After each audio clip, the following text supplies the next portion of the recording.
The altimeter was unwinding through 9,000 feet when Elena Voss noticed the first discrepancy: oil pressure on engine 2 reading point 4 bar below nominal, the needle hovering in that gray zone between acceptable deviation and the beginning of something worse. She noted it the way she noted everything in a cockpit, with the flat, economical attention of a woman who had spent 23 years in military aviation and 15 of those in combat-designated roles, accumulating 14 deployments across 4 theaters in conditions that had ended careers, ended aircraft, and in 3 specific cases that she did not allow herself to dwell on during flight, ended the pilots who had shared the same ramp with her. The oil pressure was probably thermal expansion. Probably, the deviation was within limits, but she noted it, tagged it in the back of her mind behind the fuel state and the weather update from the tower, and returned her attention to the horizon, where the mountains of the Cunard Valley were beginning to resolve from shadow into shape in the gray pre-dawn, their ridgelines carving the sky into pieces. The radio crackled. Not static, not interference from the ridge geometry, which was constant and predictable at this altitude, but something else, a specific quality of broken signal that she had learned to distinguish over 14 deployments, the difference between noise and meaning. Wolfpack Actual, this is Romeo 6, we are in contact. Grid, the signal died, not faded, died with the clean finality of a switch being thrown. She keyed her mic, waited, nothing. Colonel Harold Bryce had said, during the briefing 40 minutes earlier, that any jet would do. He had said it with the particular confidence of a man who believed the phrase was modest when in fact it was dismissive, and Elena had sat in the third row of the folding chairs in the operations room at Jalalabad and watched him say it and understood precisely what he meant.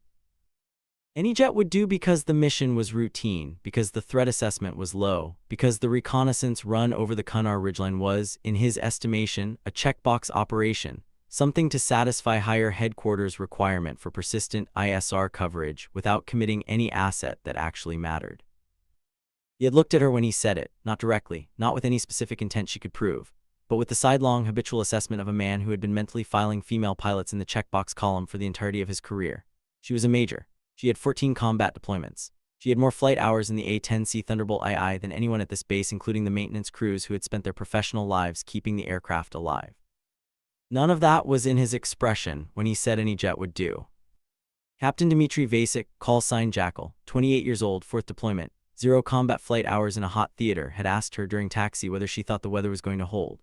He asked it the way young pilots asked questions about weather, not because they needed the answer, but because they needed to hear themselves ask a professional question in a professional context, to confirm for themselves that they belonged in the aircraft. She had told him yes, the weather would hold, and she had meant it. The forecast was clear, the winds were predictable, the visibility was excellent by Cunard standards, which was not the same as excellent by any other standard but was good enough. He had said thanks, Wolfpack lead, like he was practicing the call sign, like he was learning the shape of it in his mouth. She had not told him that the weather being clear was not necessarily good news. Clear weather meant anyone on the ground could see them as easily as they could see the ground.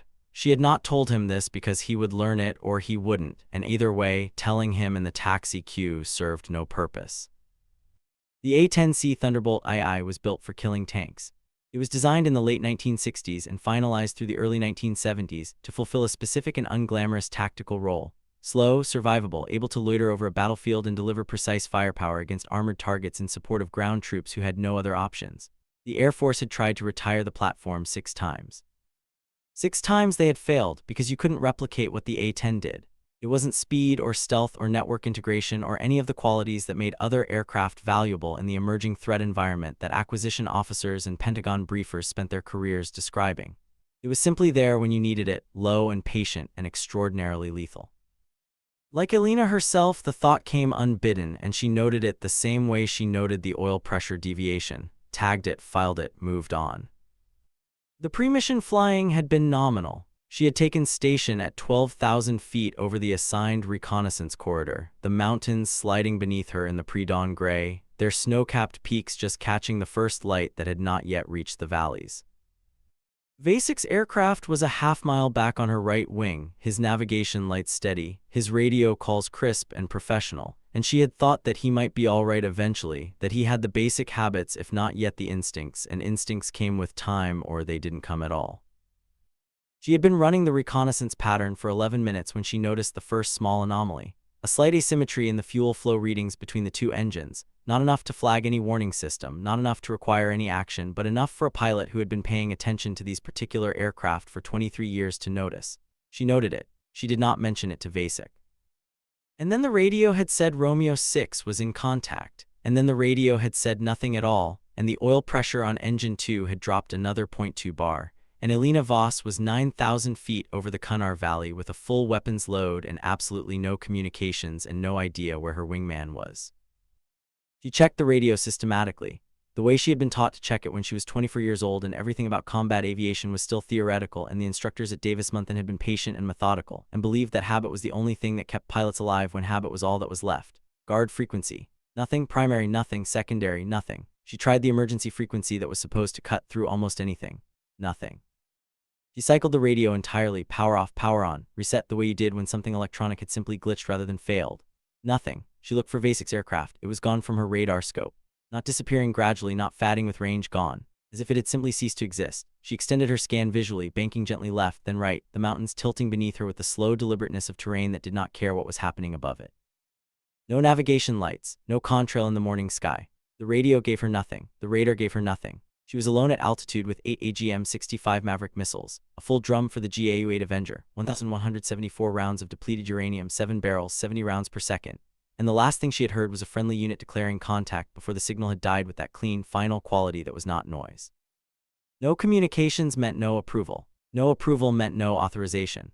No authorization meant that whatever she did next would be entirely on her, in the fullest legal and professional and moral sense of entirely, that there was no superior authority she could point to, no frequency she could key and say I was ordered to, no conversation she could reconstruct for an investigating officer.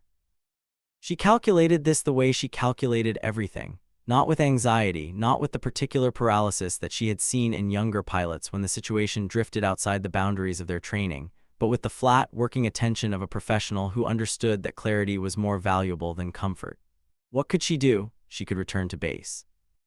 That was the clearest option and the most defensible one, and she spent approximately 4 seconds with it, nodding its shape, nodding what it would require of her, nodding what it would leave behind. She could attempt to raise any other station, army, helicopter, anyone on the ground with a radio, by dropping to lower altitude where the ridge geometry might be less obstructive. That was less defensible but potentially more useful.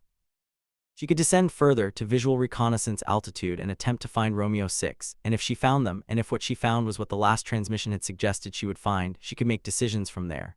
That was the least defensible option and the one that the situation actually required. She already knew this. She had known it in the moment the radio had gone dead and the radar had cleared. She was simply giving herself the time to think it through completely, because incomplete thinking was how people died and how missions failed and how friendly units that had sent one broken transmission and then gone silent did not get found in time. She had a full weapons load, 8 Mavericks, 1,400 pounds of depleted uranium in the drum.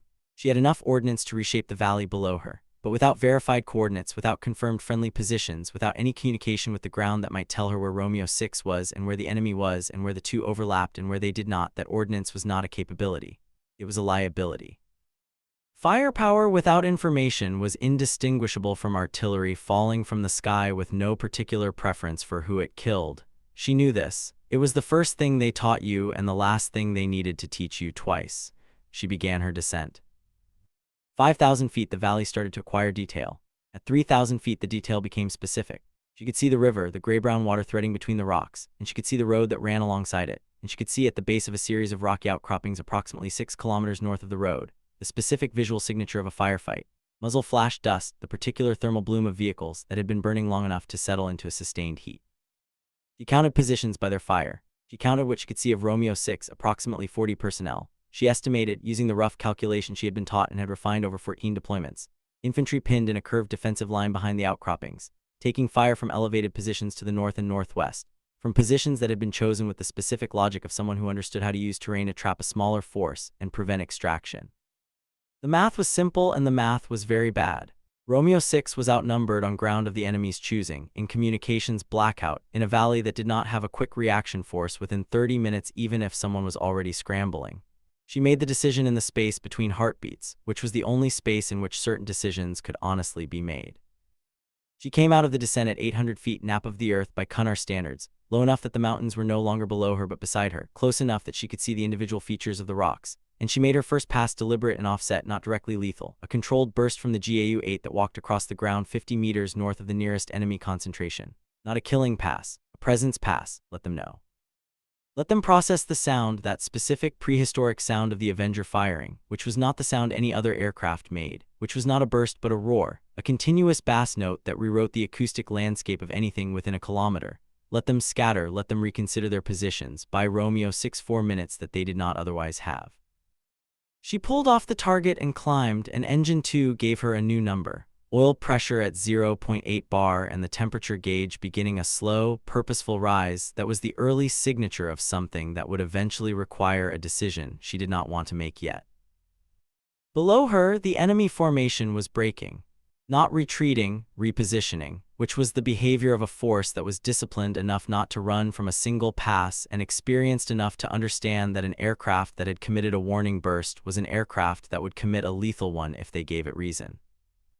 She watched them move from altitude, tracking their repositioning through the visual references of the terrain, noting where they were consolidating, noting which positions they were abandoning, noting where they were thickening. Romeo 6 used the 4 minutes. She could see them moving, the defensive line shifting, wounded being moved, the organized chaos of a unit that knew how to use a temporary reprieve. She made a note of where they were. She made a note of where the enemy was consolidating.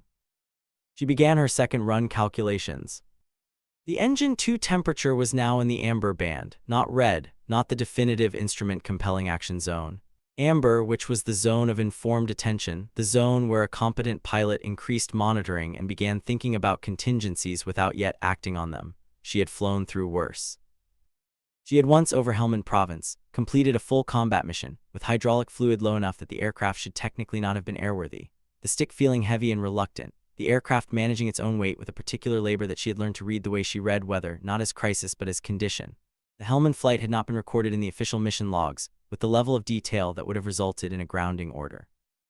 That was a choice she had made and stood behind. The mission had been completed, the friendlies had been supported, the aircraft had come back.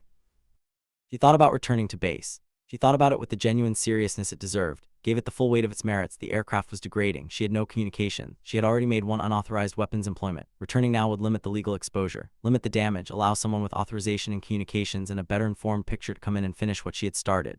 She gave that argument its full hearing. She was tired of safe choices.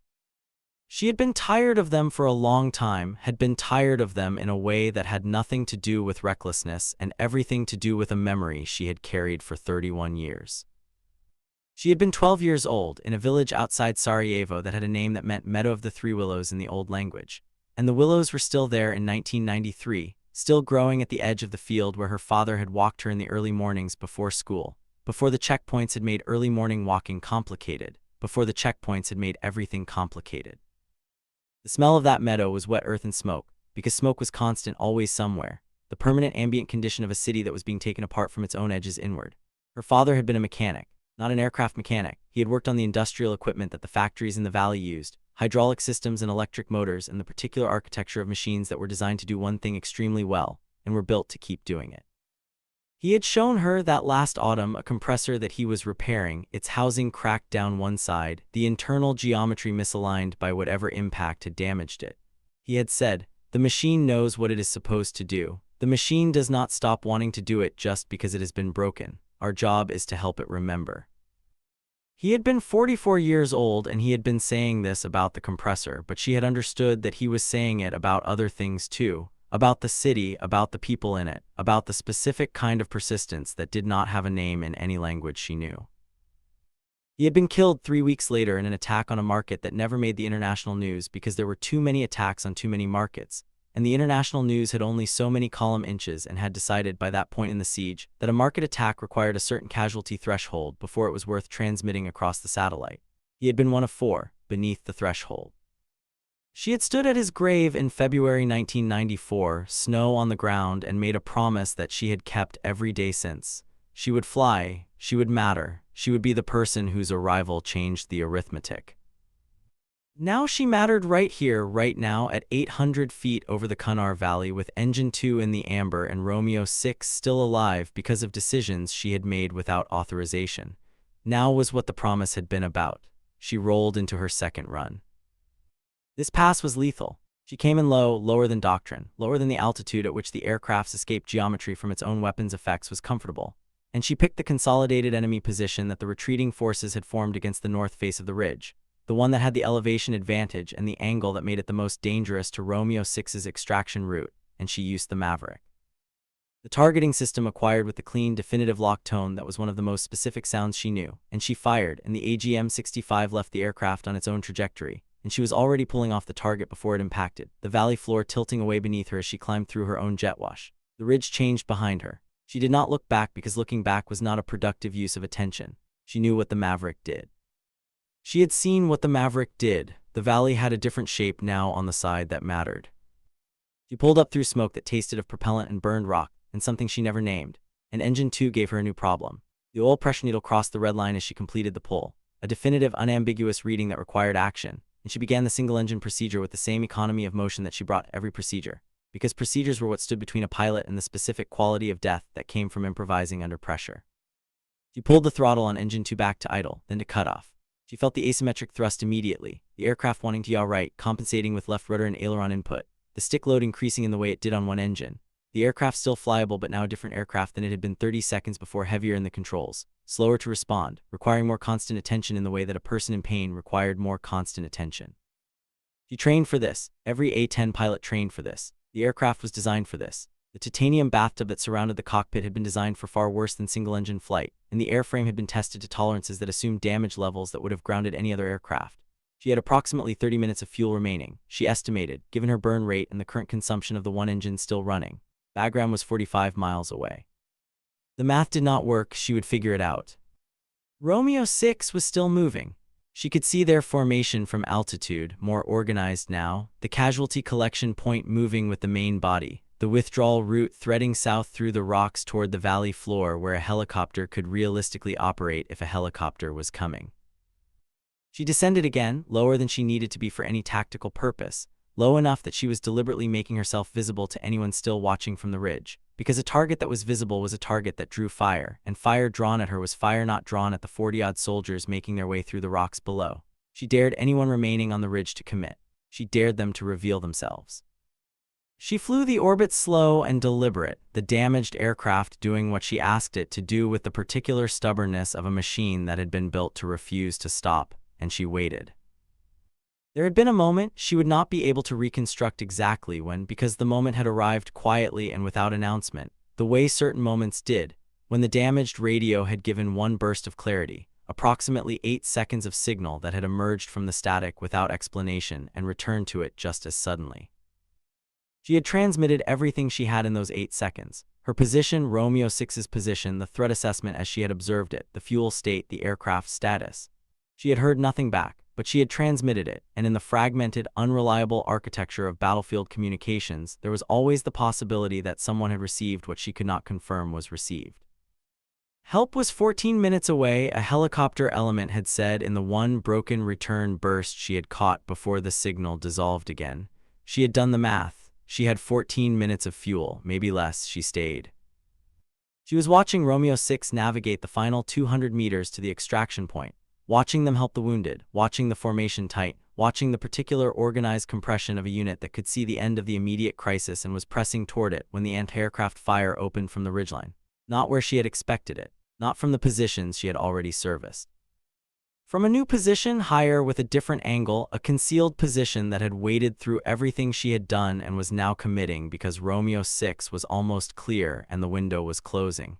She saw the tracer pattern and she did not evade. She turned into it. Let them commit.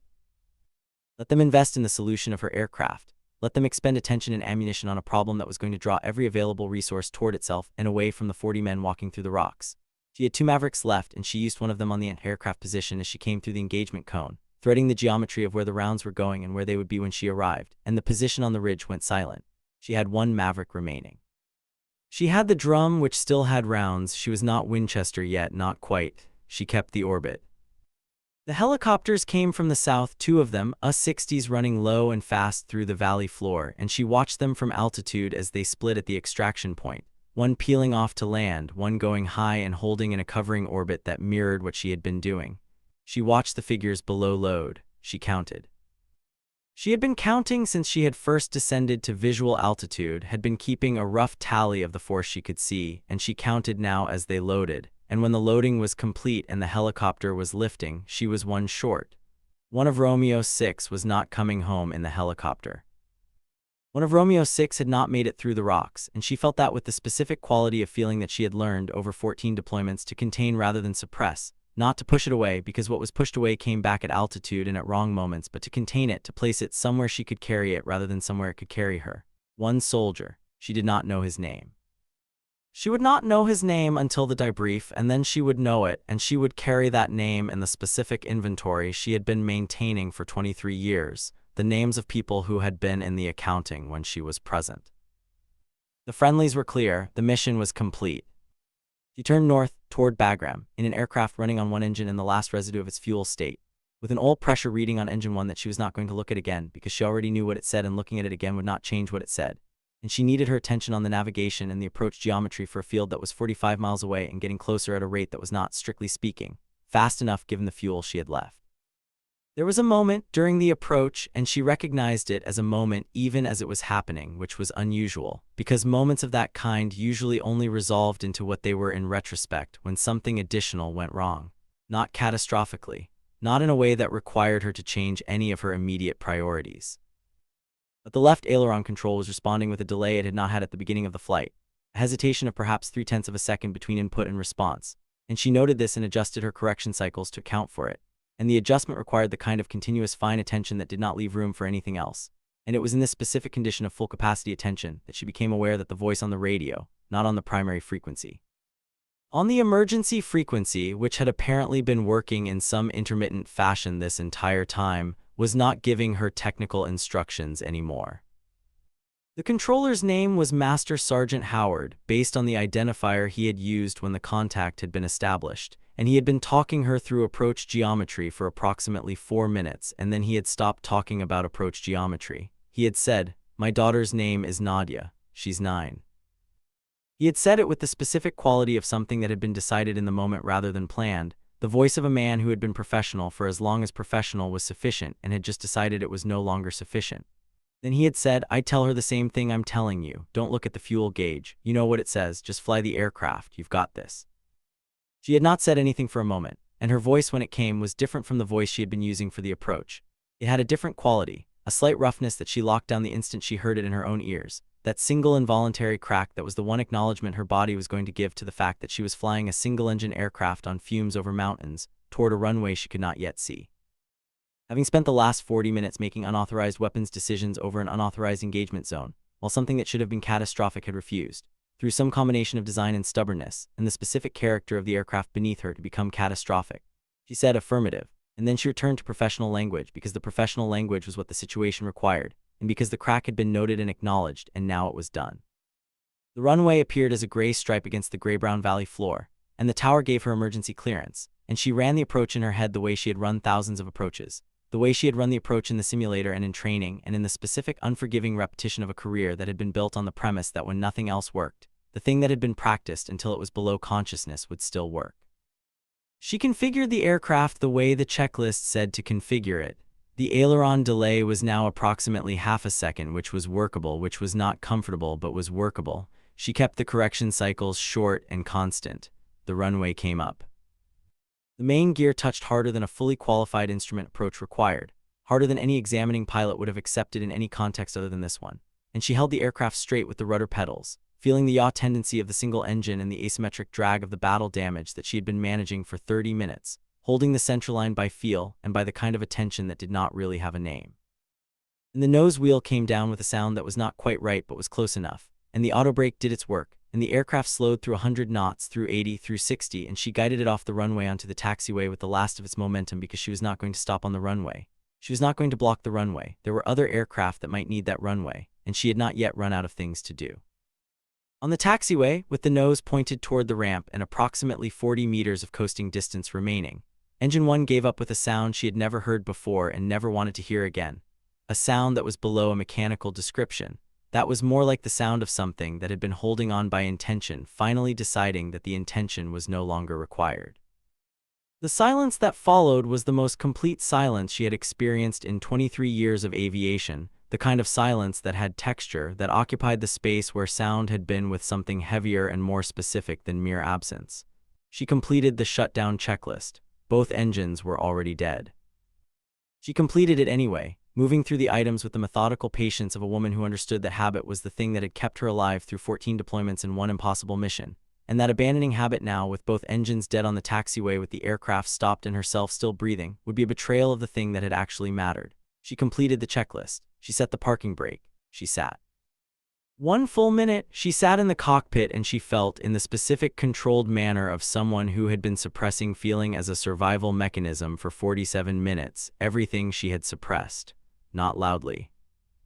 Not with any of the outward signs that would have been visible to the ground crew that was already approaching, the yellow-vested maintainers and the fire crew in their vehicles and the base personnel who had apparently, from the number of people on the ramp, assembled in the way that people assembled when something notable was happening, and they needed to see whether it resolved well or badly.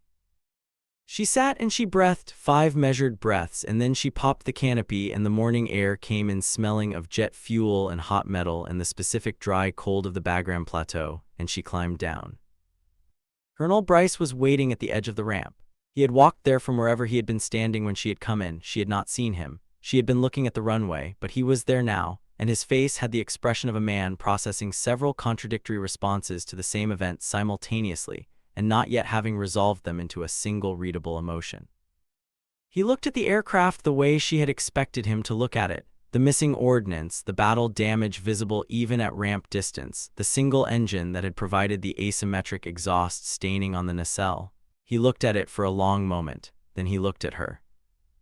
"Voss," he said, "what the hell did you do out there?" "My job, sir," she said. He looked at her for another moment, and she watched the thing in his expression shift, not into apology, because Harold Bryce was constitutionally incapable of apology, and she had understood this within 30 seconds of meeting him, but into something that was perhaps one step removed from it, something that might in a more flexible person have become apology, but in him settled into the nearest available approximation, which was recognition. He looked back at the aircraft. His jaw moved once, the way a jaw moved when something was being reconsidered rather than said. Then he looked at her again. "That was some of the best flying I've seen in 30 years, he said. She nodded once and walked past him. Behind her, she heard it begin. A maintenance sergeant first, a single sustained applause that was different from the polite variety that had specific weight to it. Then another voice and another, spreading across the ramp the way sounds spread across open ground, reaching the pilots and the support staff and the fire crew still sitting in their vehicles, and she did not turn around. She did not acknowledge it. She kept walking toward the operations building because the mission was over and there was always another mission, and the people on the ramp would have their moment with whatever this was, and she did not need to be the center of it to have been the cause of it. The debrief lasted 4 hours and 11 minutes in a windowless room with fluorescent lighting and a recorder, and 2 officers she had not met before and one she had, and they asked her everything with the precise, patient thoroughness of people who understood that the record they were creating had implications that extended beyond the immediate tactical question. She answered everything. She answered it precisely and without embellishment, the way she would have answered it to herself on the flight back if the flight back had had more attention available for anything other than keeping the aircraft in the air. She told them what she had observed. She told them what she had calculated. She told them what she had decided and why, and what the alternatives had been, and what the specific tactical logic had been for each weapon's employment. She told them about the oil pressure and the single-engine condition and the fuel state at the point of each decision. She told them about Romeo 6's position and the enemy's position as she had observed it, and the single soldier who had not made it to the extraction point, whose name she now knew was Specialist Marcus Webb, 20 years old, from Beaufort, South Carolina, who had been killed by small arms fire during the withdrawal. She noted this for the record. She would carry it separately.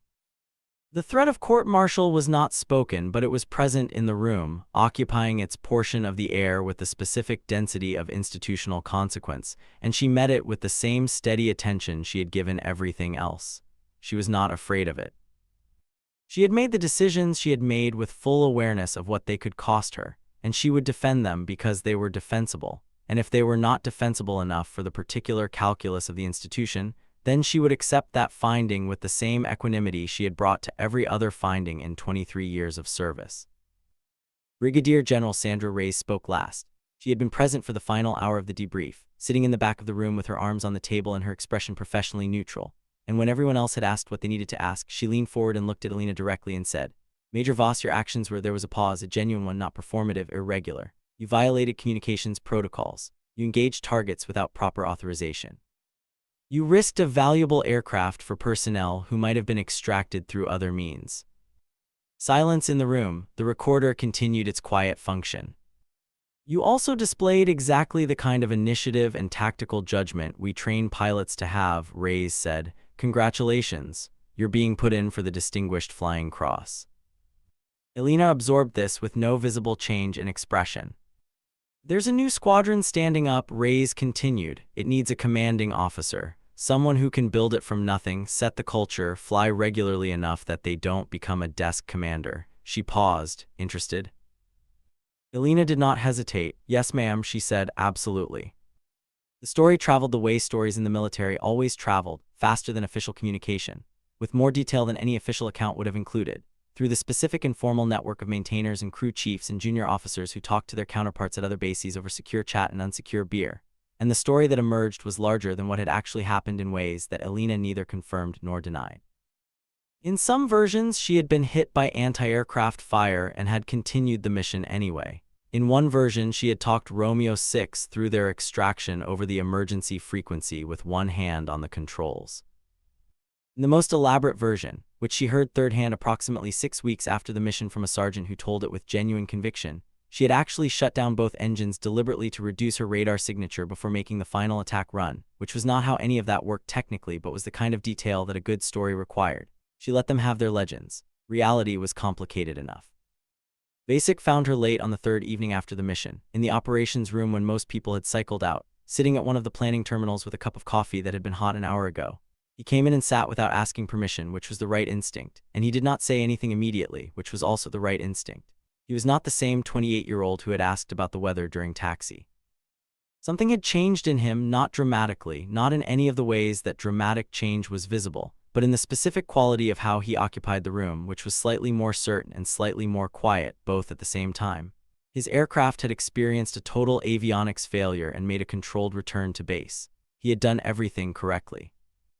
He had spent 3 days doing what pilots did after an aborted mission, checking systems, reviewing his decisions, looking for the thing he should have done differently. She had gathered this from the peripheral conversations without asking directly. He said finally, "You went toward the fight." It was not a question, it was something between an observation and an acknowledgement. She said, "When you can't confirm the friendly positions and you can still see the smoke, going away doesn't make the smoke go away."